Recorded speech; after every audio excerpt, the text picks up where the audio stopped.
इत्मीनान दें, सुकून दें। मेरे नबी करीम अलैहिस्सलाम की पूरी हयात मुबारका में आपको शिकवा नहीं मिलेगा कहीं भी। हुजूर यतीम पैदा हुए, कितनी दफ़ा आपको किताबों में मिलता है कि हुजूर रोए हों कि मेरा बाप होता तो ऐसे होता, मेरी अम्मा होती तो ऐसे होती। हम रोज़ नहीं रोते। नबी करीम सल्लल्लाहु ताला अलैहि वसल्लम ने अपनी ज़िंदगी सारी आजमाइशों में गुजारी।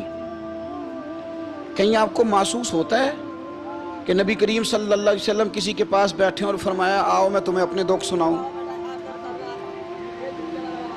हमें तो मसला बन गया है, हम लोगों ने अपने आप को गैर मुतमईन बना लिया है। हम उन सारी चीज़ों की डिमांड करते हैं जो हमारे मालिक ने मुनासिब नहीं समझी हमें देनी। हमें अपने आप को मुतमईन करना चाहिए, सुकून में रखना चाहिए। अगर आप थोड़ा सा अपने आप को सुकून दें, इत्मीनान दें, कहें अल्हम्दुलिल्लाह, अल्लाह तबारक व तआला जहाँ जिसको चाहता है वहाँ उसे बिठा दिया करता है। फिर हम लोगों का मनसब छीनना चाहते हैं, हसद करते हैं, बुग़्ज़ पैदा होता है, अदावत पैदा होती है, नुकसान होता है। फितरी तौर पर जो सलाहियतें अल्लाह ने दी होती हैं उनको भी जंग लग जाता है। जंग लगने लगता है उन सब चीज़ों को जो अल्लाह ने अपने फजल से हमें दी होती हैं। तो बात को याद रखें, ज़िंदगी में आप मुतमईन हो जाएं कि रब करीम ने जो दिया है वो कमाल ही दिया है, कमाल ही। हुजूर की एक ज़ौजा मोहतरमा थी तो उनके हाथ ज़रा लंबे थे, मोमिनों की माँ। बाज़ ख़वातीन ने उनसे कहा कि लंबे हाथों वाली हम बना लेते हैं ना ये भी बात कि उसका नाक मोटा है तो इसकी आंखें छोटी हैं, तो उसके कान बड़े हैं, तो इसके हाथ कैसे हैं। तो कहा लंबे हाथों वाली, तो वो परेशान हो गई। नबी करीम अलैहिस्सलाम तशरीफ़ लाए, क्या हुआ? अर्ज़ की या रसूलल्लाह मुझे लंबे हाथों वाली कहते हैं। तो हुजूर फरमाने लगे ये परेशान होने वाली बात है कि खुश होने वाली बात? या रसूलल्लाह क्या मतलब? फरमाया तू कह कि रब ने लंबे हाथ इसलिए दिए हैं ताकि मैं सखावत ज़्यादा कर सकूं। मैं सखावत ज़्यादा, ये जो मेरा चेहरा है ना, ये जो आपका चेहरा है, ये आपकी चाहत है कि अल्लाह की? फी अय्यि सूरति मा शाअ रक्कबक। अल्लाह फरमाते हैं जैसे मैंने चाहा है वैसे तुझे बनाया है। तो अगर मेरा मोटा नाक, मेरी छोटी आंखें, मेरी बड़ी आंखें, मेरे चिपटे कान, ये मेरे तो नहीं, ये तो मेरे रब की चाहत है। मुझे अपने मोटे होंठों से नफरत करनी चाहिए कि अल्लाह की चाहत से प्यार करना चाहिए?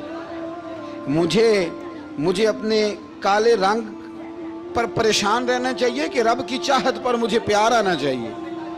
अल्लाह की चाहत पर प्यार कर, ये चाहत है अल्लाह की, ये चाहत है।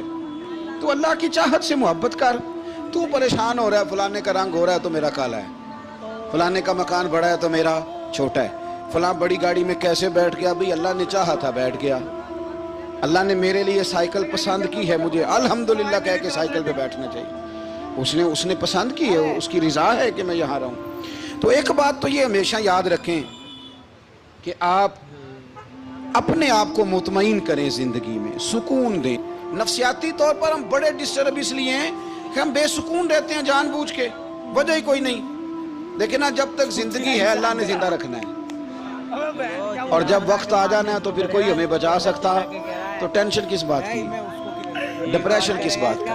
एक बात। दूसरी बात ये कि दूसरों की नफ्सियात का भी थोड़ा थोड़ा ख्याल करें। हम पता क्या चाहते हैं, सारे मेरे मुताबिक चलें, फिर नफ्सियाती मसाइल पैदा होते हैं। मेरे साथ अगर 100 बंदा प्यार करता है तो उनके मुतालबे अलग अलग हैं। कोई कहता है जनाब को प्यार ही करना चाहिए, हर एक से मुस्कुरा के मिलना चाहिए। कोई कहता है हज़रत साहब इतना भी प्यार करें तो लोग निगल जाते हैं, थोड़ी डंडी पट्टी भी होनी चाहिए। दोनों किस्म के लोग हैं ना जी। एक वो शख्स है जो कहता है इतना बड़ा मजमा है तो 2 सिक्योरिटी गार्ड भी होने चाहिए। तीसरा कहता है जी अजीब अजीब लगता है, एक गार्ड रखे हों किसी बंदे ने, किसी बड़े आदमी। तो ये हर बंदे का मुतालबा। अब आपने क्या करना है? आपने लोगों के मिजाज की रियायत करनी है। जहाँ तक आप प्यार कर सकें आपने करना है, जहाँ तक मोहब्बत कर सकें आपने मोहब्बत। नबी पाक ना बच्चों के मिजाज का ख्याल करते, छोटे बच्चों। हुजूर पास से गुजरते तो फरमाते अस्सलामु अलैकुम। एक बच्चे ने ना हुजूर के कपड़ों पर पेशाब कर दिया था, उसकी माँ परेशान हो गई, बुखारी है। या रसूलल्लाह वो बच्चा था पता नहीं चला। तो नबी पाक फरमाने लगे क्या हो गया, वो बच्चा है, अल्लाह ने पानी पैदा किया ना, अभी इस पे पानी बहाएंगे सब ठीक हो जाएगा। وہ بچہ ہے، لیکن حاجی صاحب گھر میں بگڑ جاتے ہیں، پوتا اگر پیشاب کر دے کہتے ہیں میں